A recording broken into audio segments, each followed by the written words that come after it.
Entrevistas Alfa.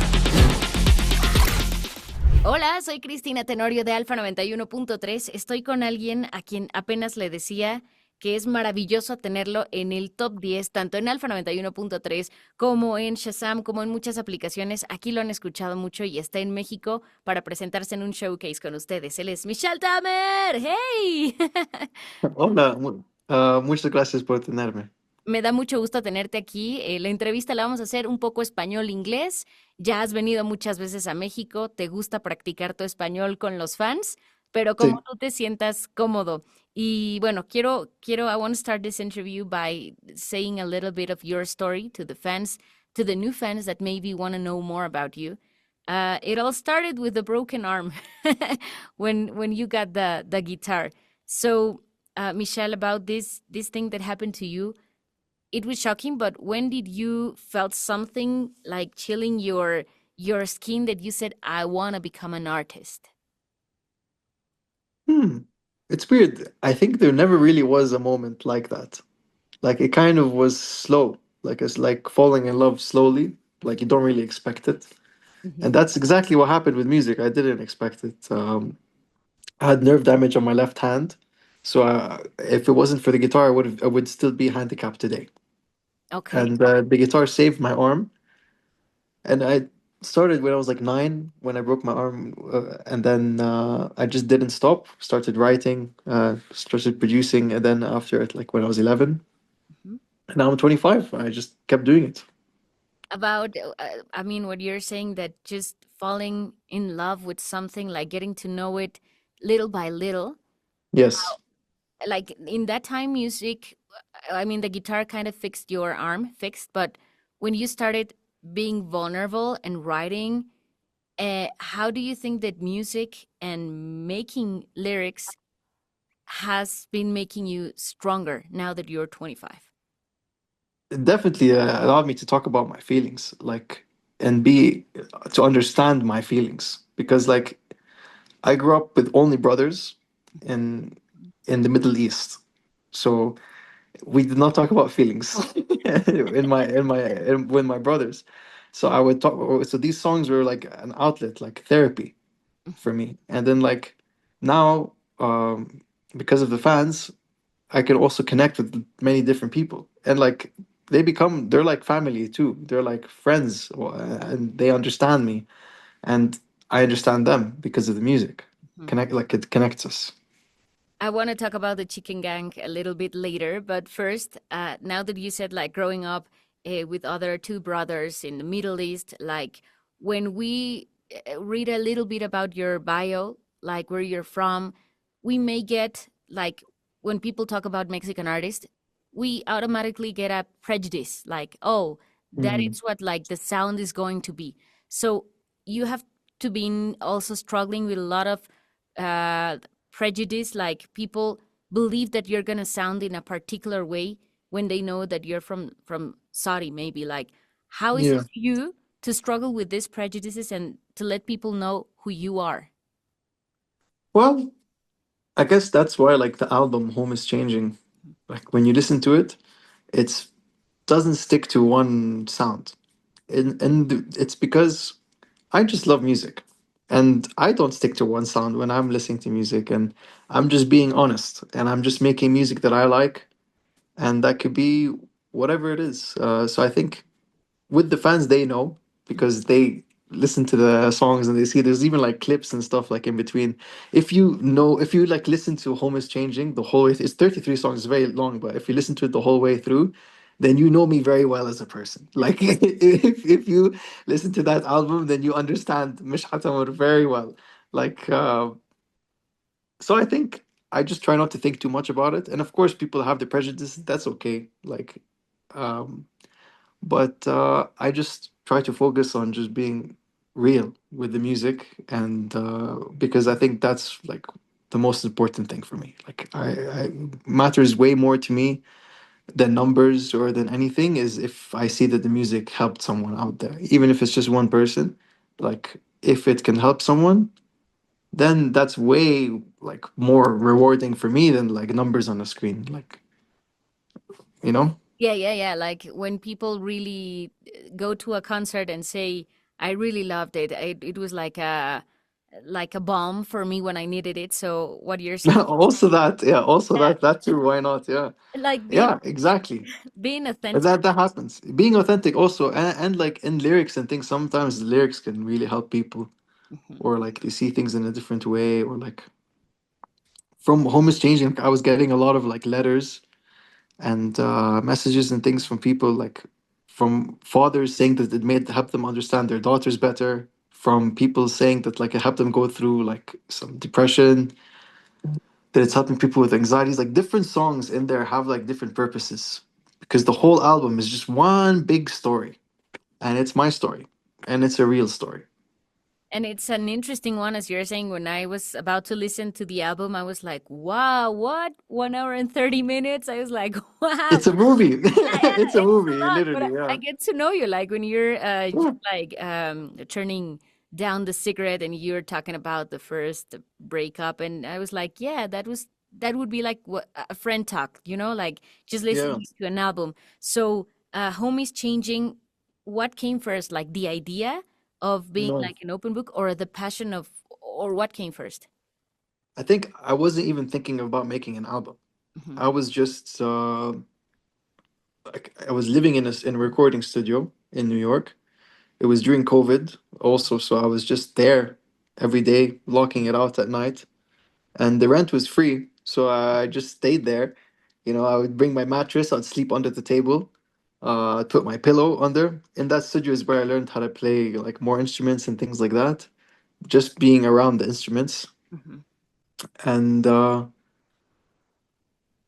yeah, I was just writing every day, producing every day, and this is from the age of 18 to 23. So for like 5 years, Hmm. just like every day making songs and producing songs. And then like by the end of like the last 2 years, there were over 800 songs Wow. that were made. And then Home is Changing was basically like I look back at these songs and I was like, okay, if I'm writing every day, then obviously you're gonna see what I'm going through.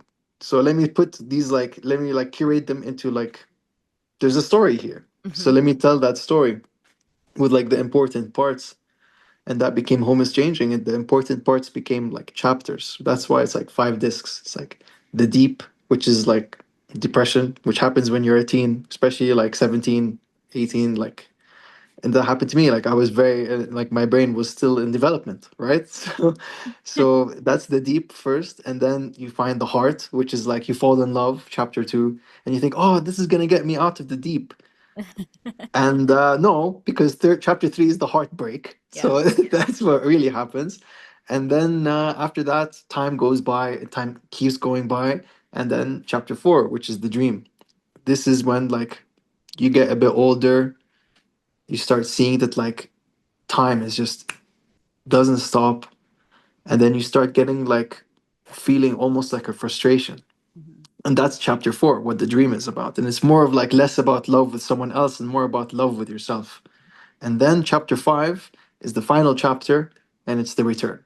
And that's like you return to yourself how you were like when you were a child. Not like how like the world can be dirty and ugly, but don't forget that inside is still that light. And the return is just basically just returning to that and maturing also as well. I I don't have anything to say. That was just beautiful. I want to listen to that again. Not now knowing this. I mean, I knew it because I read a lot of interviews, before listening to the whole album. But I want to do it again now that you told me this, and and then just having in your hands this beautiful moment of pride, like the result of you sleeping in, in the studio and everything. What's the thing today that you feel the most proud of yourself? There is a fan. There's someone that was like doing. I don't know how to say it. Like the things I don't want to like say anything very specific or say anything that could be dark on radio, but I want to say that like the things that really like what I'm most proud of is like that the music has like I know for a fact the music has saved a couple lives out there, and that really means a lot to me. Like knowing that someone is still breathing and still living and has not given up. And if I could help a little bit with that, then I'm very proud. Like that is really that's really the most important thing. I mean, like I what's more important than that? I just got the chills because I can see your passion, your honesty, and this is the dream, you know? This is what success is about when I ask people, like, do you think you've made it in the music business? But I know that you've made it because of this, you know? So what's going to be like your motor, like to do new music? Like, is always going to be the fans or you? How do you think it's going to work? I think this is just something I love doing. With making music, I'm not gonna stop making music. Like I've been making music since I was 9 years old. Gonna make music until the day I die. Something do I do now? I definitely like before. It's when in the beginning it was only for me. Now it's still for me, but it's also for the fans. Something like I keep thinking about is just like a lot of people around me. I don't know, or we feel almost like everything's getting a bit too much now with social media Mm, and too much with like the phone and like it's almost like we want to just escape yeah. in a way. And like this is something like I was feeling a lot while working on the new music. Just and I'm not sure about the sound. I'm not sure about anything really. And I'm not gonna force anything either because I don't like it's not important like I said earlier, the numbers, any of that stuff, it doesn't matter. What matters is that it's true. So I don't know. I'm excited to give the fans something new. It's like whatever it is, it's not gonna be what you expect. I really love that. So this is gonna be a new chance for you to see the Mexican Chicken Gang, like the last time that you were in the One Republic show. But now you Yes. have in a couple of days a show by your own with a radio station. So how do you feel about this? And if you have a special message to the Mexican Chicken Gang? Yes, to the Mexican chicken gang. Gee, I want to say thank you first of all. Seriously, thank you because I did not expect like for Itty Bitty especially. Itty Bitty really here is doing really well. So thank you very much for that. And yes, we are doing like a show, like an acoustic show, and more. It's more of like a meet and greet, but it's free. So it's like 100% free for all the chicken gang. This is like a thank you message, basically. I'm bringing CDs, I'm bringing posters, I'm bringing like a bunch of stuff that I'm gonna sign for you guys, and you can take pictures and everything. And yeah, like when I did it at first, like I was not expecting so many people. Like I thought only 100 people would show up, and now the submissions it's like over 1,000 people. So we need to find like a new location and stuff, and we're gonna figure it out. But it's a secret location. It's invite only. If you want to come, you can still maybe get in. Try today. Go on my Instagram, Mishaal Tamer, and you will see Laylo. So the way to get the invitation is if you register to and you enter my Laylo, like you basically just put in your email. You go on the link of the bio on Instagram, you put in your email, and you'll get the invite, hopefully. I think you will still have a chance. Ojalá, today. It will work. I think so. I love when I love this kind of chaos. Like this got out of control. You gotta change location now. So this is wonderful. And you know, these little things that really makes us happy.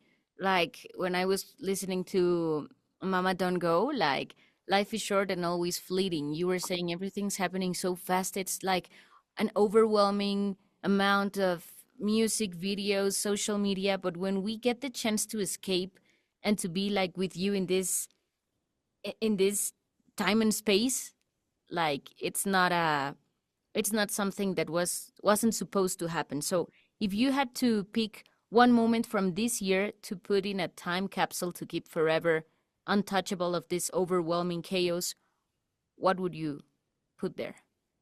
I don't know if it counts as this year, but like it was December, so close enough. When they threw, I got like a Doctor Simi on stage here in Mexico City. That's gonna live rent free in my brain forever.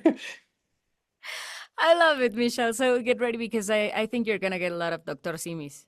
on Friday because we're crazy. We're gonna be loud. I promise I'll be there, and fans are gonna be just crazy. The Chicken Gang from Mexico is happy to have you here. You're always welcome to come back in our radio station. You are always like the artist that we like to play because it's authentic and it's different. So thank you for your time. And last question, if you had to pick someone, any artist from any genre to make a cover of Itty Bitty, who would you pick? Oh. To make a cover of ATV, this would be hilarious. I don't think it would sound good, but it would sound really funny. Pavarotti.